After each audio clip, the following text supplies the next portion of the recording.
Hi viewers, welcome to our channel. ప్రస్తుతం మనతో పాటు సీనియర్ జర్నలిస్ట్ దాము బాలాస్ అన్న వారితో మాట్లాడారు. నమస్కారం సార్. నమస్తే. సార్, షర్మిల గారు జగన్ గారు ఒక ఇంటర్వ్యూలో తన గురించి ఈ విధంగా మాట్లాడారని చెప్పేసి ఆమె ప్రెస్ మీట్ పెట్టి మరీ ఏడ్చేసింది సార్. అసలు జగన్మోహన్ రెడ్డి గారు షర్మిల గారి గురించి ఏం మాట్లాడారు, మరి ఈ విధంగా ప్రెస్ మీట్ పెట్టి ఏడవడం అనేది మీ ఒపీనియన్ సార్? జగన్ మాట్లాడింది నేను విన్నాను. TV9లోనే ఆయన మాట్లాడారు. దాన్ని సపరేట్గా కూడా కట్ చేసి కూడా TV9 వాళ్ళు వేస్తున్నారు.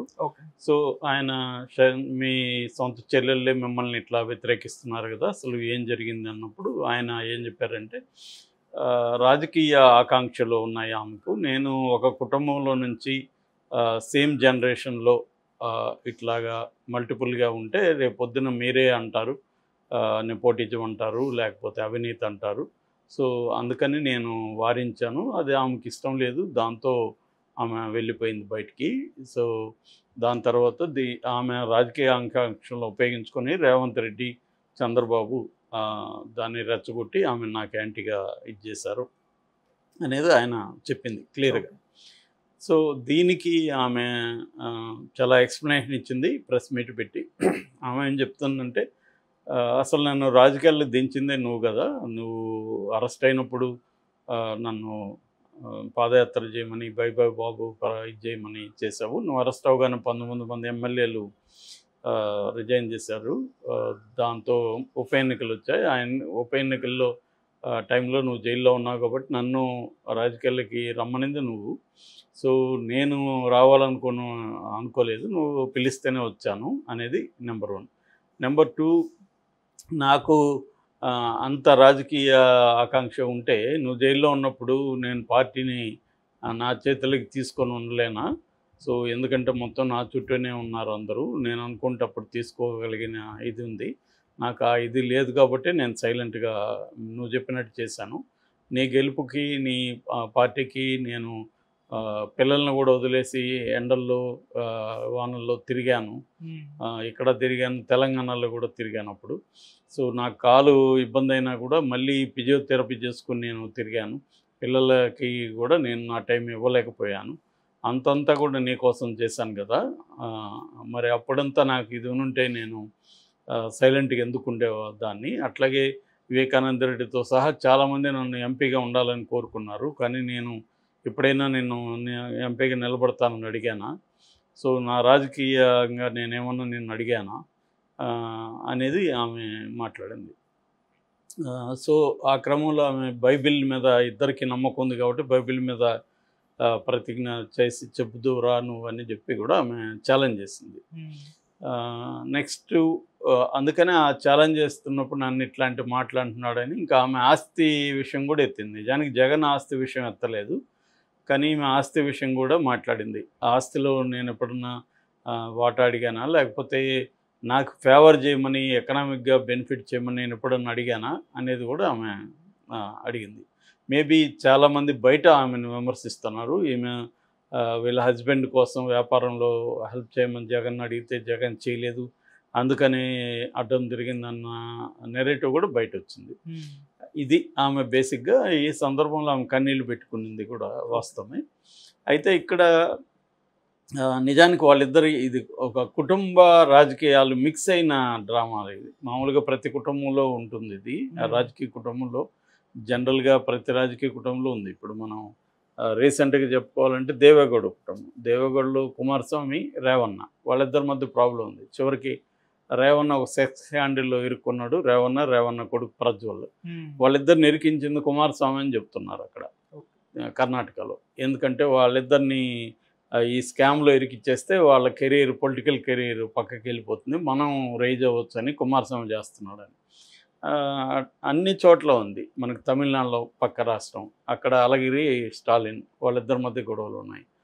అంతెందుకు ఇక్కడ నందమూరి ఫ్యామిలీ ఒక్కొక్కరు ఒక్కొక్క పార్టీలో ఉన్నారు.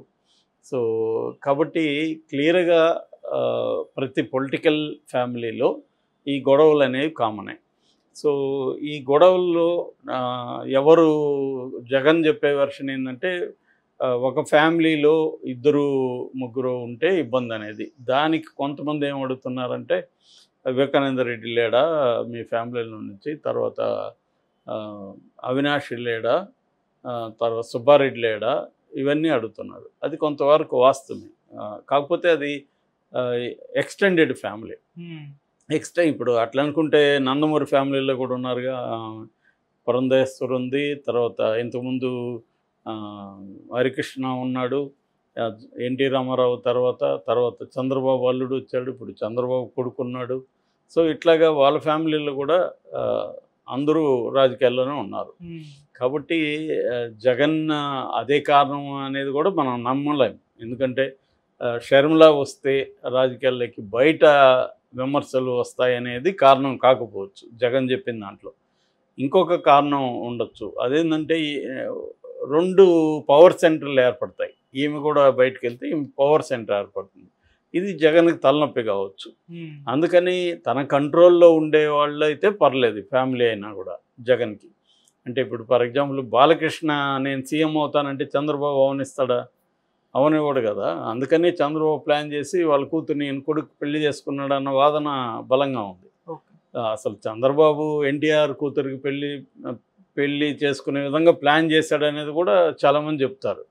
అంటే సీఎం అవ్వాలంటే ఎన్టీఆర్ దగ్గరికి వెళ్ళాలంటే ఎన్టీఆర్ కూతుర్ని పెళ్లి చేయించుకోవాలి, దానికోసం ఈయన స్కెచ్ చేశాడు అనేది కూడా ఉంటుంది. పొలిటికల్గా ఇవన్నీ రాజుల కాలంలో కూడా యుద్ధాలు ఉన్నప్పుడు శత్రురాజు కూతుర్ని ఇతను లవ్ చేయడం, ఇవన్నీ ప్లాన్ చేసి ఆ రాజ్యాన్ని యుద్ధం చేయకుండానే వశపరుచుకోవడం లాంటివి గతంలో కూడా జరిగాయి. సో అలాగే ఇప్పుడు కూడా జరగచ్చు. అట్లా చంద్రబాబు అయినా జగన్ అయినా ఎవరైనా తన కంట్రోల్లో ఉంటేనే వాళ్ళని ఫ్యామిలీ మెంబర్స్ని తీసుకొస్తారు. తన కంట్రోల్లో లేని వాళ్ళని తీసుకురాదు. ఇప్పుడు అదే దగ్గుపాటి వెంకటేశ్వరరావు తోడల్లుడు, అతన్ని ఎందుకు చంద్రబాబు బిగినింగ్లో తీసుకురాలేదు? ఎందుకంటే అతను ఇంకొక పవర్ సెంటర్ అవుతాడని భయం. సో అది అన్ని చోట్ల ఉంటుంది. జగన్కి కూడా అది ఉండడంలో ఆశ్చర్యమేమి లేదు. ఇప్పుడు షర్మిలకు కూడా అన్నీ ఇస్తే షర్మిల ఒక పవర్ సెంటర్ అయిపోతుంది కదా, ఒక ఎక్స్ట్రా కాన్స్టిట్యూషనల్ పవర్ సెంటర్ అవుతుంది. అందుకని షర్మిలని తీసుకురాలి. ఇప్పుడు అట్లెందుకు బ్రాహ్మణి ఆ మధ్య కొంత తిరిగింది, అందరూ బ్రాహ్మణి రాజకీయాలకు వస్తుందన్నారు. ఇమ్మీడియట్గా లోకేష్ ఏం ప్రకటించారు? మా ఆడవాళ్ళు ఎవరు రాజకీయాలకు రారు అన్నాడు. మరి బ్రాహ్మణికి కూడా రాజకీయ ఆకాంక్ష ఉంటే లోకేష్ అలో చేస్తాడా? చేయడు. ఎందుకంటే ఆమెకి పవర్ సెంటర్గా తయారయ్యే అవకాశం ఉంది, తనకి ఇబ్బంది అవుతుంది. కాబట్టి జగన్కి కూడా ఇదే ప్రాబ్లం ఉంది. కాకపోతే అది చెప్పడం, అది లోకేష్ అయినా చెప్పడు, చంద్రబాబు అయినా చెప్పడు, జగన్ అయినా చెప్పడు విషయం. ఇండైరెక్ట్గా చెప్పాడు మనకి, ఆమెకి రాజకీయ ఆకాంక్షలు ఉన్నాయి, నేను అలో చేయలేదు అన్నాడు. అంతవరకు వాస్తవం. కానీ కారణం జగన్ చెప్పింది కారణం కరెక్ట్ కాదు. జగన్ ఏం చెప్పాడంటే నెపోటిజం అంటారు, ఇంకోటి, దానికంతా ఇతను ఎందుకు భయపడతాడు, ఎట్లాగో అంటారు కదా. కాబట్టి అది కాదు కారణం. ఇతనికి ఒక రైవల్ అయిపోతుంది, ఇక్కడ పవర్ సెంటర్ అవుతుంది, అది ఇష్టం లేదు జగన్కి. ఇది జగన్ వైపు నుంచి. ఇప్పుడు ఈమె చెప్పిన దాంట్లో ఎంతవరకు వాస్తవం ఉందని చెప్పినప్పుడు అసలు ఈ రాజకీయంగా గొడవలు ఉన్నాయి, డబ్బుల పరంగా వీళ్ళ మధ్య ఇబ్బంది ఉందనే వెర్షన్ ఈమె వల్లే బయటకు వచ్చింది నిజానికి. ఈమె ఇండైరెక్ట్గా సాక్షిలో కూడా నాకు వాటా ఉందనడం, మొన్న కూడా అప్పు జగన్ దగ్గర అప్పు 80 కోట్లు చూపిస్తే నాకు రావాల్సిన వాటాని అప్పుగా ఇచ్చాడు మా అన్న అని ఆమె చెప్పింది. అంటే క్లియర్గా ఆమె ఏం చెప్తుందంటే, నేను కష్టపడ్డాను, నన్ను ఎంపీగా చేయాలనుకున్నాడు వివేకానంద రెడ్డి, జగన్ ఒప్పుకోలేదని ఆమె చెప్పింది. అంటే క్లియర్గా ఆమె 2 విషయాలు, ఒకటి పొలిటికల్గా నన్ను పైకి రావడానికి జగన్ ఒప్పుకోలేదు, అట్లాగే ఆస్తుల్లో వాటా నాకు ఇవ్వలేదు అన్న నెరేషన్ ఆమె చెప్పింది. డైరెక్ట్గా ఇట్లా మాట్లాడకపోయినా ఇండైరెక్ట్గా ఆమె ద్వారానే ఇవన్నీ మనకు బయటకు వచ్చాయి. కాబట్టి క్లియర్గా షర్మిలనే చెప్పిన దాన్నే జగన్ ఇంకొక రకంగా చెప్పాడు. సో ఏదేమైనా ఇద్దరి మధ్య క్లియర్గా ఏంటంటే ఆమె పొలిటికల్ అంబిషన్స్ ఉన్నాయి, జగన్ దానికి తన పార్టీలో ఆమె పొలిటికల్ అంబిషన్ని తీర్చడానికి జగన్ కారణాలు జగన్కు ఉన్నాయి. కాబట్టి ఆమె రాలేదు.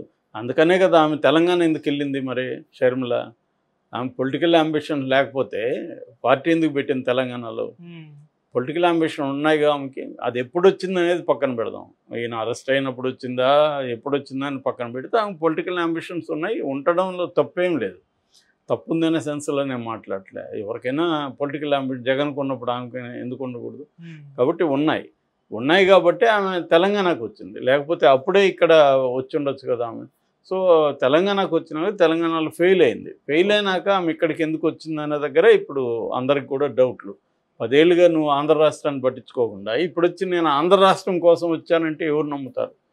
ఇక్కడే చంద్రబాబు తీరి జనాలకి నమ్ముతున్నారు.